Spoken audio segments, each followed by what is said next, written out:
Deku was Garou, part 4. So last time everybody was basically like put down on one knee because of how scared they were of Deku or Garou, the hero hunter. So they were all put down on one knee because of how scary he was and the bloodlust he was using. And to know that all of them had corks and he was corkless just like made it even worse, as this corkless kid could stand up to All Might, who has like one of the strongest corks in existence, which everybody is just terrified of this. So Deku basically goes around and grabs all their hair, like their headbands, and basically just starts jumping around the arena, dodging everybody who ended up moving after a while. Like, people like Moneta ended up like not being able to move for a while, basically. So after that was done, Deku ended up winning with the max amount of points you could have. Well, they chose the 3 other teams that could move the whole time, which was Todoroki, Bakugo's, and Shinso's team, because Shinso commanded them to move, basically. So when Deku's going onto the field to first against Shinso, Shinso says it must be lucky.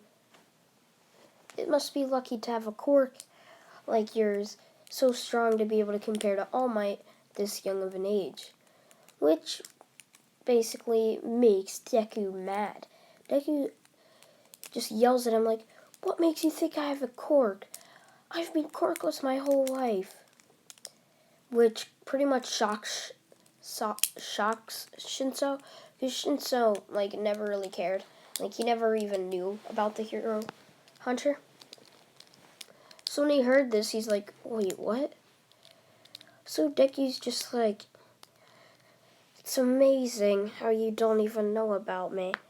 Somebody who can stand up to All Might who's corkless. It's kind of sad." As Shinso is like, "Wait, why is my brainwashing not working on you?" So Deku is just like, "Brainwashing? That's your cork? At least you have one. You could at least use that in a million different ways instead of trying to cheap out my enemy. Well, at least you'll be a good punching bag." As Deku just like punches Shinso into the ground and just keeps punching him until he's knocked out, as everyone's just like shaking, like, so cruel. What made this kid so cruel? Like, they all know the hero hunter, but a lot of them wanted to know the backstory of him. Like, what could have made Deku this cruel to other people? Like, was it other people who did this to him? Or was it, like, himself that did this to him? Like, they just want to know why he's like this. So in the next round, Todoroki is against Zuko. Zuko basically yells at him to use his full power, which Todoroki's like, I'll beat you with just my mother's power, not my stupid father's." So Deku's like, "You will try." As Deku basically starts running at him and just keeps punching him, as Todoroki keeps putting ice walls to block, but Deku keeps punching through the ice. Like, he just keeps going non-stop. Todoroki just keeps getting pushed back and back as Deku just jumps back, and like he starts smiling like evilly, and he's like, "You're gonna kill yourself, Todoroki. You're already getting frostbite. If you don't use your father's cork, you're gonna be put in a coma." As Deku charges him once more for him to keep using his ice. As Deku just keeps going, keeps punching, and he's like, "I don't even have to use my techniques to beat you. I'm just punching randomly." As Deku just slaps Todoroki across the arena, as Todoroki puts up an ice wall to block him, even though it's like barely even an ice wall. As he hits the ice wall, as he's like barely trying to stand up, covered in like ice shards and like snowflakes. Sticky's just laughing, and he just sits down. He's like, one more big attack or block, and you're finished. I wouldn't even move in that state. You could die. As Deku basically charges at him once more for the third time, going in for a punch but stopping midway, making Todoroki use his ice to block something that never came, making him pass out from exhaustion and hypothermia. So Deku just like picks him up and just jumps to Recovery Girl's office, and he's like, "Yeah, I suggest you put a cooler or a cooler. I suggest you put like a heater by him so he doesn't die from frostbite." Which Recovery Girl's like, "Okay, sure." So Recovery Girl's like thinking, why would Todoroki not use such a powerful quirk that could have given him the advantage in that fight? Which probably wouldn't either way. Like, Todoroki had no chance of winning. But she's just wondering why he never uses his father's quirk. So in the next match, it's Deku against Iida.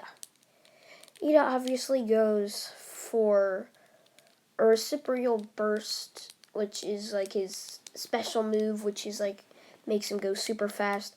Deku just sidesteps, and he's like, you always get too tired when you do that, as he just neck chops him as Iida falls unconscious. Deku just laughs and leaves the stadium. So in the next battle, it's Deku, or in the next fight, it's Deku and Bakugo. As Bakugo's like, I've always wanted to beat you, Hero Hunter, and show how much of a loser and Deku you really are. As Deku just starts laughing, and he's like, you beat me. That's once pigs fly, you'll beat me.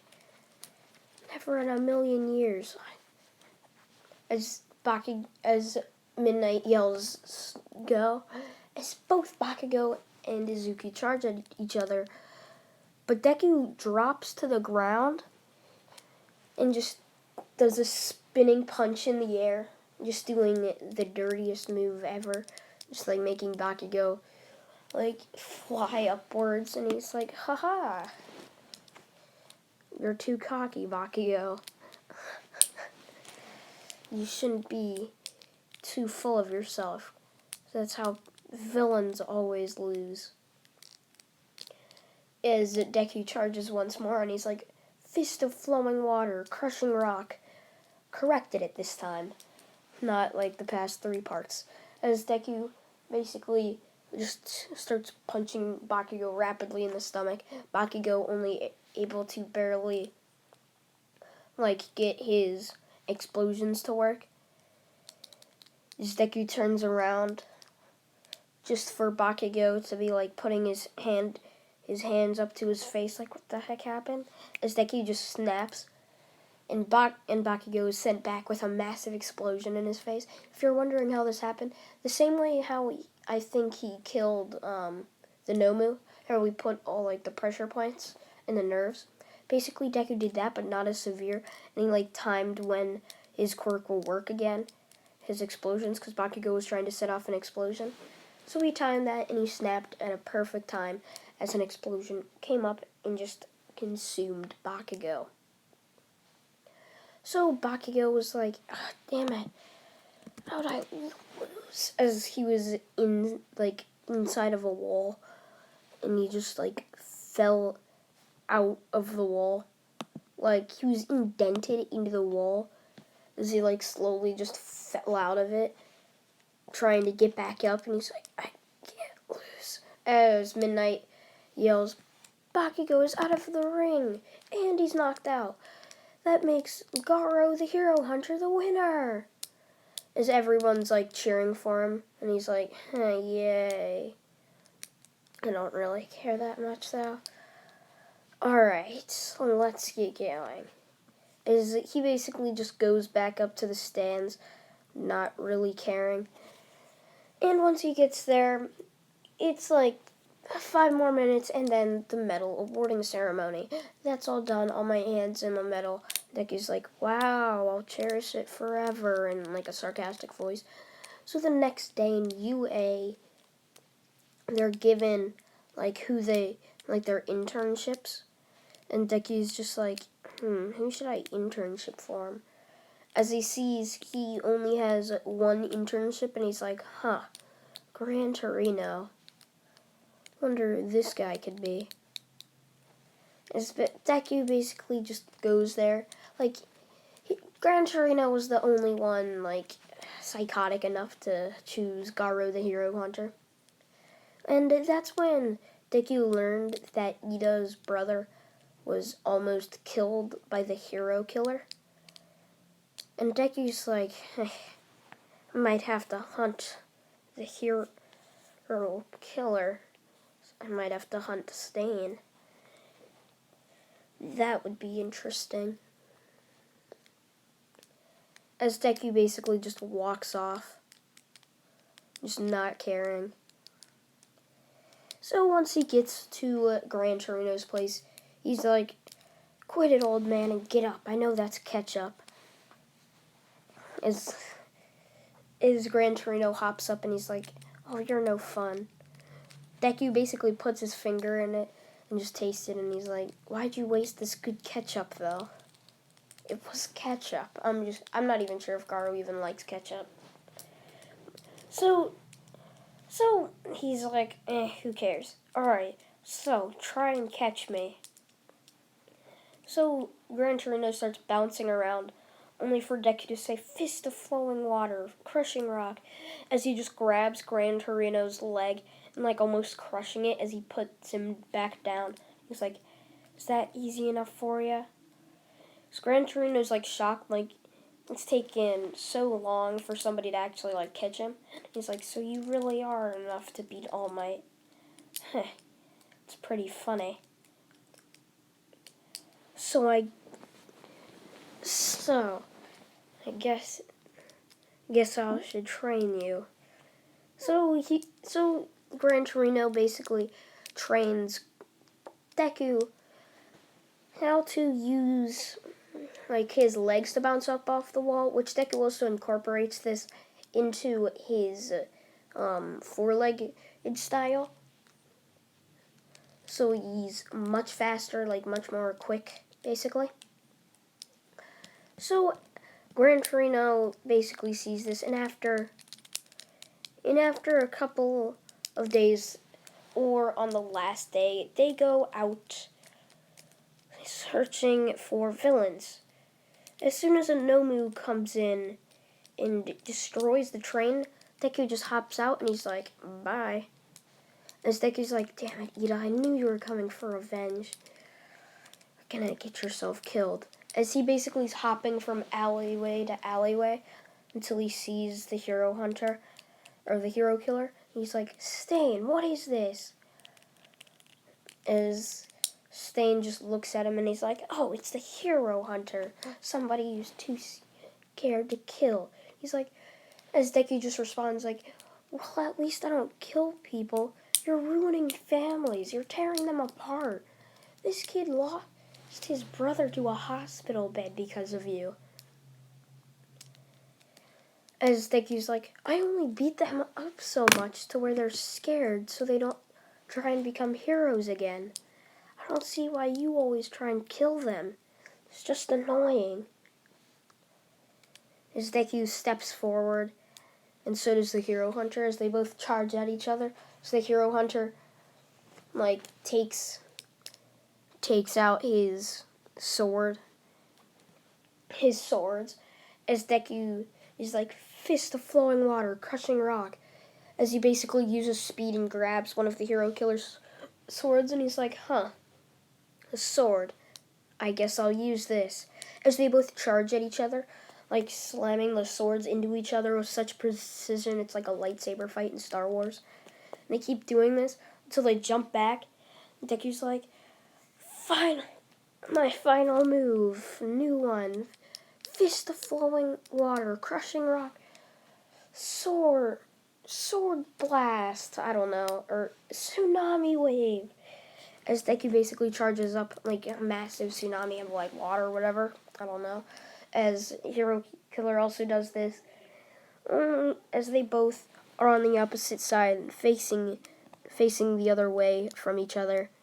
As the Hero Killer just starts splitting in two, he's like, I win. Classic anime, like, split in two. As the Hero Killer's arm just like pops off, and he's like, ah, as he falls down unconscious. So I hope you guys did enjoy What If Deku Was Garou Part 4. And What If Deku Never Got One for All Part 3 is tomorrow. See ya, guys.